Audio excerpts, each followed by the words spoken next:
warahmatullahi wabarakatuh. Halo Sobat Pinter semuanya, selamat datang kembali di channel YouTube aku. Terima kasih buat teman-teman semuanya yang sudah memberikan dukungan dengan cara di subscribe, di komen maupun di like channel aku ini. Aku ucapkan terima kasih yang sebesar-besarnya. Semoga kebaikan teman-teman selalu dibahas oleh Allah Subhanahu wa taala. Amin ya rabbal alamin. Buat teman-teman semuanya, jangan lupa untuk diberikan dukungannya kepada channel aku ini dengan cara di subscribe ya channel aku ini, supaya aku lebih semangat lagi dalam mengupload video-video aku yang selanjutnya. Oke teman-teman, hari ini aku mau sampaikan satu buah amalan selain sholawat. Apa itu amalannya? Amalan ini insya Allah juga menjadi salah satu sebab doa-doa kita dijabah oleh Allah Subhanahu wa taala. Karena apa? Amalan ini adalah amalan untuk memohon ampunan kepada Allah, yang mana kalau kita sudah mendapatkan ampunan dari Allah Subhanahu wa taala, dosa-dosa kita diampuni oleh Allah Subhanahu wa taala, tentunya kita mendapatkan ridhonya Allah. Itulah yang akan menjadi sebab apapun yang kita minta Allah pasti ijabah. Nah, nanti ada satu kisah pengalaman dari salah seorang subscriber aku juga yang beliau udah dapat kontak aku. Beliau mendapatkan rezeki sebesar 100 juta rupiah. Tapi kita simpan dulu itu. Saya mau sampaikan sebuah kisah. Yang kisah ini masyhur sekali. Tentunya pasti teman-teman mungkin sebagian sudah pada tahu. Kisah ini terjadi pada masanya Imam Ahmad bin Hambal. Beliau adalah imam besar dari 4 mazhab ya. Jadi waktu itu beliau tiba-tiba ingin jalan-jalan ke kota Basrah. Entah kenapa beliau tiba-tiba ingin jalan-jalan ke kota Basrah. Di sana beliau karena lelah, akhirnya beliau istirahat sejenak di dalam masjid setelah sholat. Nah, ketika itu ada marbot masjid yang mengusir beliau karena tidak boleh tidur di dalam masjid. Mengusir. Begitu beliau diusir keluar ke pekarangan, masih diusir lagi, disuruh pergi jauh gitu. Setelah itu akhirnya beliau keluar dari pekarangan masjid dan dipanggil oleh salah seorang penjual roti. Ya, penjual roti ini mempersilahkan beliau Imam Ahmad agar beristirahat di tempat beliau. Nah, Imam Ahmad setelah ditawari itu akhirnya mau beristirahat di situ. Dan dalam keadaan beristirahat itu, Imam Ahmad memperhatikan si penjual roti ini sedang mengadon rotinya. Dalam setiap gerakan beliau ini, si penjual rotinya selalu mengucap apa? Istighfar, astagfirullah, astagfirullah. Mengaduk rotinya, astagfirullah. Memecahkan telurnya, terus menuangkan astagfirullah. Mengaduk lagi, astagfirullah. Nah, Imam Ahmad ini penasaran gitu kan, bertanya kepada penjual roti. Wahai penjual roti, kenapa engkau dalam setiap gerakmu aku perhatikan engkau mengucap istighfar? Lalu penjual roti menjawab, wahai Syekh, manggilnya Syekh karena belum tahu kalau yang beliau hadapin ini adalah Imam Ahmad. Sesungguhnya istighfar inilah yang sudah mencukupi segala kebutuhanku. Istighfar inilah yang membuat semua permohonanku kepada Rabbku Allah Subhanahu wa taala diijabah. Hanya satu saja keinginanku yang hingga saat ini masih belum diijabah oleh Allah Subhanahu wa taala. Lalu Imam Ahmad penasaran bertanya kepada penjual roti ini, wahai penjual roti, apakah gerangan keinginanmu yang masih belum diijabah oleh Allah Subhanahu wa taala? Penjual roti menjawab bahwa saya ingin sekali sebelum saya meninggal, saya ingin bertemu dengan Imam Ahmad bin Hambal. Atau sebelum beliau meninggal, saya ingin bertemu sekali dengan beliau.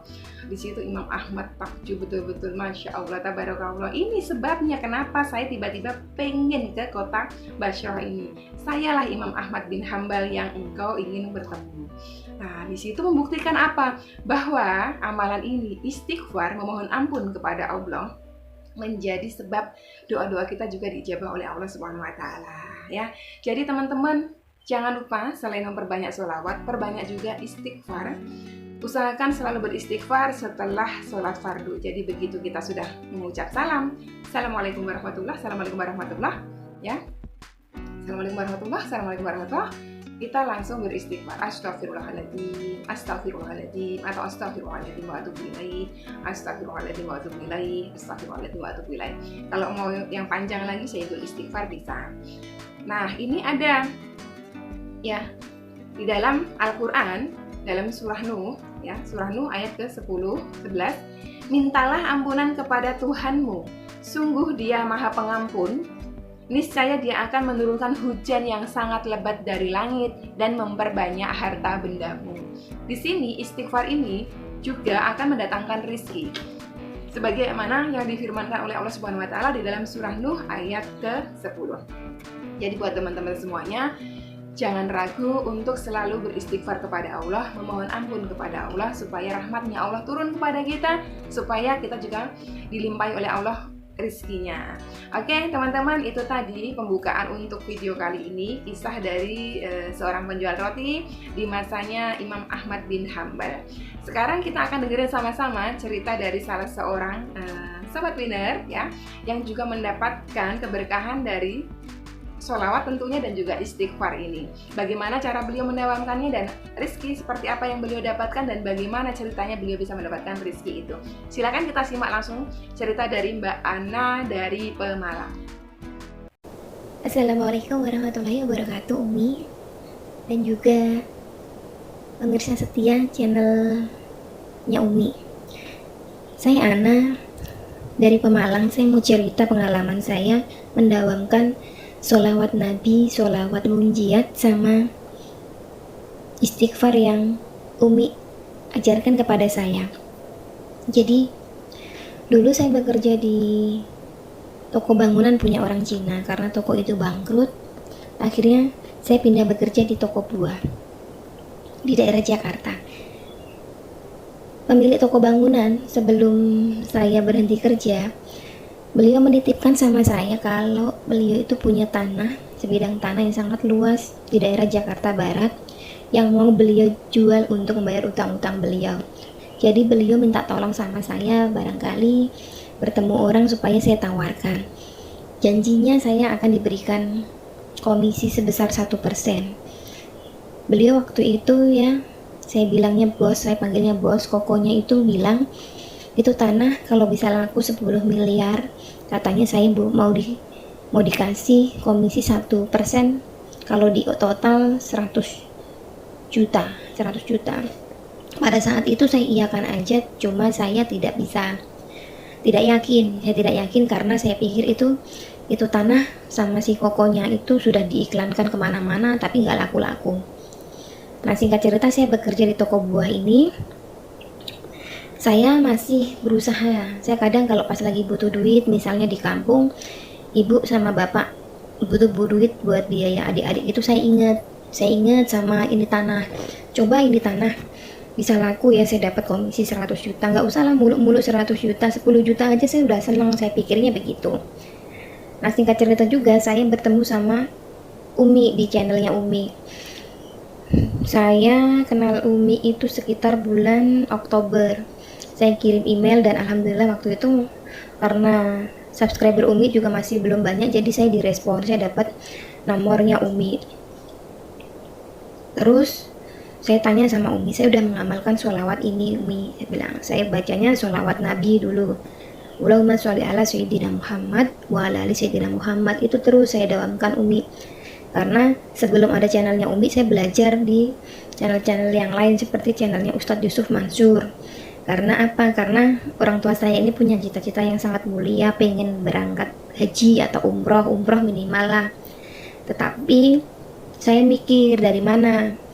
Orang ibu bapak saya kan hanya buruh tani, bukan petani ya. Kalau petani kan di kampung tuh punya sawah. Nah ini buruh tani aja. Sementara saya pekerjaan saya juga begini, pegawai rendahan kan. Jadi saya berpikir saya harus mintanya kepada Allah kalau kayak begini mah gitu kan. Ya udah, terus akhirnya bertemu Umi. Saya tanya amalan apa lagi yang saya bisa dawamkan Umi untuk hajat saya ini, jual tanahnya bos saya dulu, mantan bos saya. Umi waktu itu sampaikan kepada saya, selain bersolawat, saya harus memperbanyak istighfar. Istighfar yang paling bagus adalah, kata Umi, di sepertiga malam yang terakhir menjelang waktu subuh. Kalau mampu, katanya kalau kamu mampu dari mulai habis sholat tahajud sampai dengan sholat subuh, misalnya mampu melek gitu, baca terus istighfarnya, kata Umi.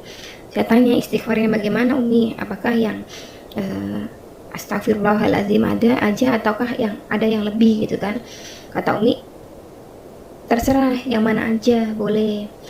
Istighfar cuma astagfirullah juga boleh, astagfirullahaladzim boleh, astagfirullahaladzim wa atubu ilaih, kata Umi begitu.